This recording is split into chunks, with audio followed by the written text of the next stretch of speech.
নমস্কার বন্ধুরা, আমি পলাশ বিশ্বাস আর আপনারা দেখছেন পলাশ বিশ্বাস ভিডিওস। বন্ধুরা, আজকের এই ভিডিওটা ভীষণ গুরুত্বপূর্ণ। আর প্রথমেই এই কথাটা এই কারণে বললাম, কারণ ভিডিওর থাম্বনেল আর টাইটেল থেকে আপনারা নিশ্চয়ই বুঝতে পেরে গেছেন যে কোন বিষয় নিয়ে আজকে আলোচনা করতে চলেছি। আশা করি আপনারা প্রত্যেকে ভালো আছেন। আপনাদের প্রত্যেকটি গাছ, সেটা জবা গাছ হোক, গোলাপ গাছ হোক, কিংবা যে কোনো সিজনাল ফ্লাওয়ার অর্থাৎ শীতকালে যে মৌসুমি ফুল গাছগুলো, সব গাছ আশা করি ভালো আছে। আর ভালো তো থাকতেই হবে, কারণ আপনারা যেহেতু আমাদের গাছের পরিচর্যা দেখে, আমার যে পরিচর্যা আমি দেখাই তাই দেখে করেন, যখন কমেন্ট করেন তখন সত্যিই অনুপ্রেরণা পাই যে আপনাদের মানে উপকারে আসতে পারছি। তো যাই হোক, আজকে যে ভিডিওটা দেখাবো, কোনো বাগানে পোকামাকড় বিদায় নেবে তাড়াতাড়ি যদি থাকে, আর যদি গাছে পোকা লাগে তাহলে কোন পোকার ক্ষেত্রে কী কীটনাশকের ব্যবহার এবং কিভাবে কীটনাশক ব্যবহার করবেন। আর সবচেয়ে আগে যে কাজটা করতে হবে, পোকা আসতেই দেব না আমরা, আমাদের বাগানে পোকা থাকবে না। তো কি করতে হবে তার জন্য ডিটেলসে সবটা বলবো, স্টেপ বাই স্টেপ। একদম কেয়ারফুলি ভিডিওটা দেখবেন, কারণ অনেকে প্রশ্ন করেন যে গাছের বৃদ্ধি ব্যাহত হচ্ছে, বৃদ্ধি সেভাবে হচ্ছে না, পোকা মাকড়ের আক্রমণ হচ্ছে, কেউ বলছেন পাতা কুঁকড়ে যাচ্ছে, কুঁড়ি হলুদ হয়ে যাচ্ছে, পাতা ঝরে যাচ্ছে, কুঁড়ি ঝরে পড়ছে, ফুল ফুটছে না। বিভিন্ন বিভিন্ন সমস্যা কিন্তু আসে আমাদের সকলেরই, বাগান করতে গেলে, গাছপালা করতে গেলে এগুলো আসবেই। তো যাতে এই সমস্যাগুলো প্রথম থেকেই একদম যাতে না আসে, সেই কাজটা একদম গাছ লাগানোর প্রথম থেকেই আমাদের করতে হবে। তো কি করতে হবে সেটা সবার প্রথমে বলি। যখনই আমরা যখনই খাবার দেব টবের মাটিতে, গাছে যখনই খাবার প্রদান করব টবের মাটিতে, তখনই সেই মাটির সাথে 10 ইঞ্চি টব হোক বা 12 ইঞ্চি টব, 1 টেবিল চামচ পরিমাণে নিম খোল আমরা সেই খাবারের সাথে রাখবই। প্রত্যেকটা গাছের জন্য এটা বলছি, নিম খোলটা রাখতেই হবে। নিম খোল যেমন একদিক থেকে নিউট্রিশন যোগায়, গাছকে নাইট্রোজেন সরবরাহ করবে, তেমনি অপর দিক থেকে গাছটাকে সম্পূর্ণরূপে তেতো করে তুলবে, যার ফলে পোকামাকড়ের আক্রমণ বা পোকামাকড়ের বাসা বাঁধা অনেক অনেক কমে যাবে। তো নিমখোলটা আমরা এই কারণেই দেবো, তার কারণটা গাছ যখন মাটি থেকে খাবার সংগ্রহ করবে, তার সাথে নিমখোলের নির্যাসটাও কিন্তু সে সংগ্রহ করবে, যার ফলে তার গাছের পাতাগুলো তেতো হয়ে যাবে। আর যদি তেতো হয় তাহলে কিন্তু পোকা ধরে না। কারণ আমাদের মাথায় রাখতে হবে,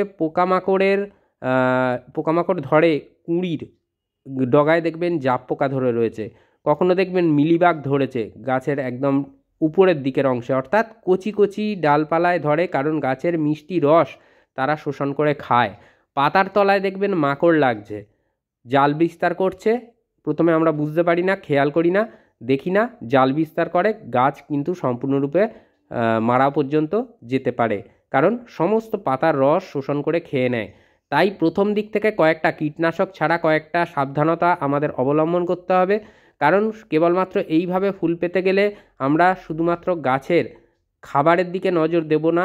খাবারের দিকে নজর তো দিতে হবে, তার সাথে সাথে কিন্তু আমাদের মাথায়ও রাখতে হবে যাতে গাছ সুস্থ থাকে, পোকামাকড়ের আক্রমণের হাত থেকে রক্ষা করতে হবে। তাহলেই দেখবেন কুঁড়ি ঝরা কমে গেছে, পাতা যে হলুদ হয়ে যাওয়া কমে গেছে, কারণ কুঁড়ি ঝরে যায় অনেক সময়, পোকামাকড়ের আক্রমণ হয়, রস শোষণ করে কুঁড়ির থেকে খায়, যার ফলে কুঁড়ি কিন্তু দুর্বল হয়ে যে বৃন্ত সেখান থেকে ঝরে পড়ে।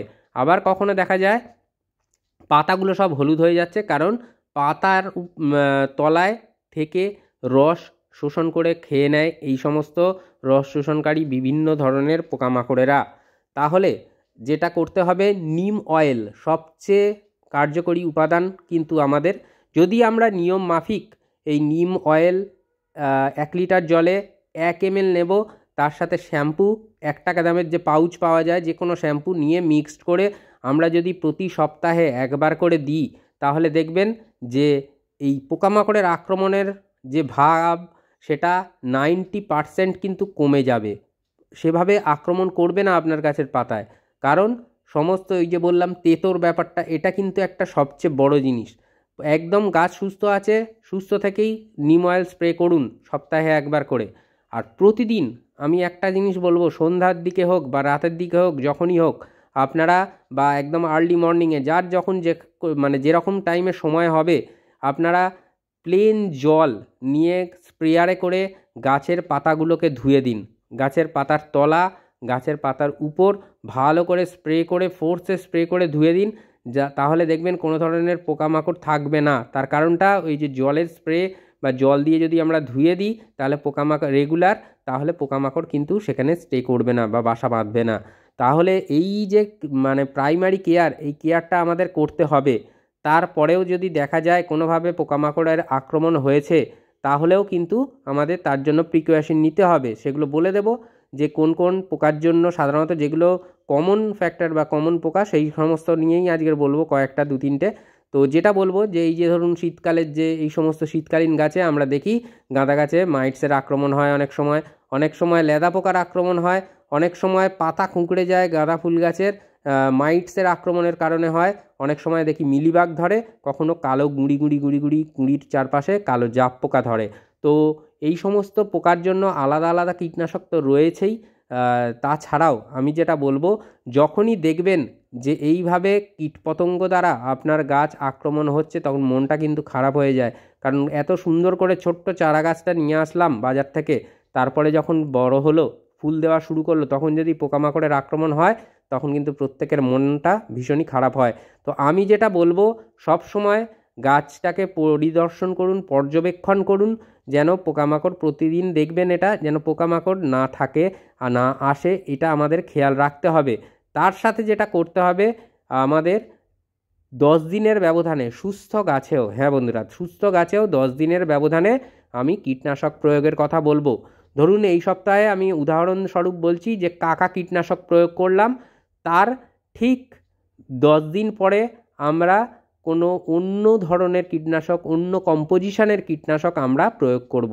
তার কারণটা আমরা প্রত্যেকে জানি যে যদি এক ধরনের কীটনাশক গাছে প্রয়োগ করা হয়, তাহলে কিন্তু পোকাদের মধ্যে ইমিউনিটি গ্রো করে যায় ওই কীটনাশকের জন্য, তখন ওই কীটনাশক দিয়েও পোকা যেতে চায় না। তাই আমাদের যেটা করতে হবে যে মানে কীটপতঙ্গের আক্রমণের হাত থেকে বাঁচাতে গেলে 10 দিনের ব্যবধানে আমাদের কীটনাশক অন্তত 2 ধরনের বাগানে রাখুন, ঘুরিয়ে ফিরিয়ে প্রয়োগ করবেন আপনার গাছে। তাহলে দেখবেন যে আর কোনো ধরনের পোকামাকড়ের আক্রমণের সম্ভাবনা একেবারে থাকছে না। এছাড়াও বলে দিই যে ধরুন লেদা পোকা, যেটা কিন্তু পাতার ভিতরে মানে মাটির তলায় থাকে, টবের মাটিতে, সন্ধ্যাবেলা বা রাতের দিকে দেখবেন উঠে কুড়ে পাতাগুলো খেয়ে নিচ্ছে, কুঁড়িগুলো খেয়ে নিচ্ছে, এরকম ফুলও খেয়ে নেয়। তো এই রকম পোকাগুলোর আক্রমণের হাত থেকে বাঁচাতে গেলে আপনাকে সবচেয়ে যেটা ভালো কাজে দেবে সেটা হচ্ছে প্রোফেনোফস এবং সাইফারমেথ্রিন, এই কম্পোজিশনের কীটনাশক প্রোফেক্স সুপার আছে, আপনারা ব্যবহার করতে পারেন, বা আপনাদের যে এই কম্পোজিশন বললাম এই কম্পোজিশনের কীটনাশক আপনারা ব্যবহার করুন, তাহলে লেদা পোকার হাত থেকে রক্ষা পেয়ে যাবেন।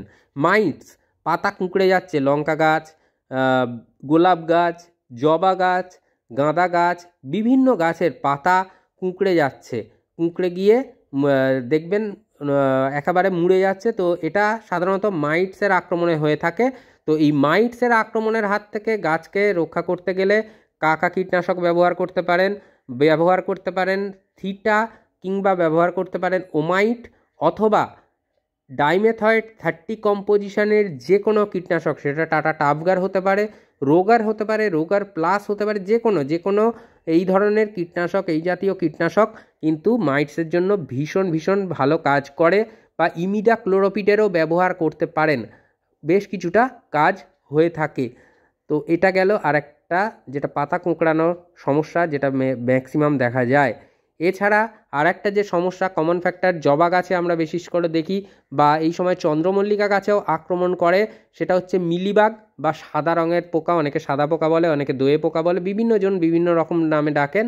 তো মিলিবাগ, এই মিলিবাগ কিন্তু ভীষণ ক্ষতি করে দেয় গাছের। এদেরকে পিঁপড়েরা সাধারণত গাছের উপরের দিকে তোলে, কচি পাতার রস শোষণ করে মিলিবাগ খায়, পিঁপড়েরা তাদের গায়ের উপরে বসে দেখবেন সেই রস শোষণ করে খেয়ে নেয়। তো এই যে ব্যাপারটা, এটাকে প্রথম থেকেই যদি দমাতে হয়, একদম প্রথমেই যদি দেখতে পান যে মিলিবাগের আক্রমণ হয়েছে, তাহলে অবশ্যই আপনারা একতারা বা এক্কা জাতীয় কীটনাশক, এই নামের কীটনাশক, অথবা ডাইমেথয়েড 30 এই কম্পোজিশনের যে কোনো কীটনাশক, আগেও বললাম, যেটা ব্যবহার করুন, মিলিবাগ থাকবে না। আর অনেকের ক্ষেত্রে দেখা যায় যে এই সময় সাদামাছি আপনার বাগানে আক্রমণ করে। চন্দ্রমল্লিকা গাছে বিশেষ করে দেখা যায়। তো আমি বলবো চন্দ্রমল্লিকা গাছের জন্য প্রথম থেকেই এর প্রিকশনটা নিয়ে রাখুন। পেগাসাস কীটনাশক ব্যবহার করুন বা ইমিডাক্লোরোপিড ব্যবহার করুন। সাদামাছির জন্য কিন্তু একদম দুর্দান্ত একটা কীটনাশক এই দুটো। তো আমি বলবো এইভাবে যদি কীটনাশক ব্যবহার করতে থাকেন তাহলে দেখবেন আপনার গাছ সম্পূর্ণরূপে রোগ পোকা মুক্ত থাকছে। তাহলে কি বললাম, যে কোনো কীটনাশক ব্যবহার করুন 10 দিনের গ্যাপে গ্যাপে, মাসে 3 বার ব্যবহার করতে হবে। কীটনাশক সবসময় সন্ধ্যাবেলা ব্যবহার করবেন। আর যদি পারেন স্টিকার ইউজ করতে পারেন, যেটা এই কীটনাশকের যে লিকুইডের সাথে মিশিয়ে নিতে হবে। মিশিয়ে নিয়ে যদি আক্রমণ স্প্রে করেন তাহলে দেখবেন গাছের পাতার মধ্যে কিন্তু এই পেস্ট স্টিকারটা আটকে রেখে দেয়, ধরে রাখে এই কীটনাশককে, যাতে পোকারা আরও দ্রুত তাড়াতাড়ি মারা যায় বা একদমই না আসতে পারে। তাহলে এইভাবে কীটনাশকের ব্যবহার করতে হবে। তার আগে যে যে প্রিকশনগুলো বললাম একদম ভিডিও শুরুতে, ওইভাবে কেয়ার করুন। আপনার বাগানে কোনোভাবে পোকা প্রবেশ করবে না। তো এইভাবে কেয়ার করলে খুব ভালো রেজাল্ট আপনারা পাবেন। তো বুঝতে পারলেন আশা করি যে কী সমস্যা থেকে কিভাবে মুক্তি পাবেন। তো আজকের মতো এ পর্যন্তই বন্ধুরা, আবার আসছি আগামীকাল ঠিক সন্ধ্যে 6টায়। ততক্ষণ সকলে সুস্থ থাকুন, ভালো থাকুন। প্রচুর পরিমাণে গাছ লাগানোর পাশাপাশি অবশ্যই দেখতে থাকুন পলাশ বিশ্বাস ভিডিওস। মন থাক চিরসবুজ, পৃথিবী হোক সবুজময়, এই বলে আজকে এখানে সমাপ্ত করছি। খুব ভালো থাকবেন সকলে, আবার আসছি আগামীকাল সন্ধ্যে 6টায়। নমস্কার।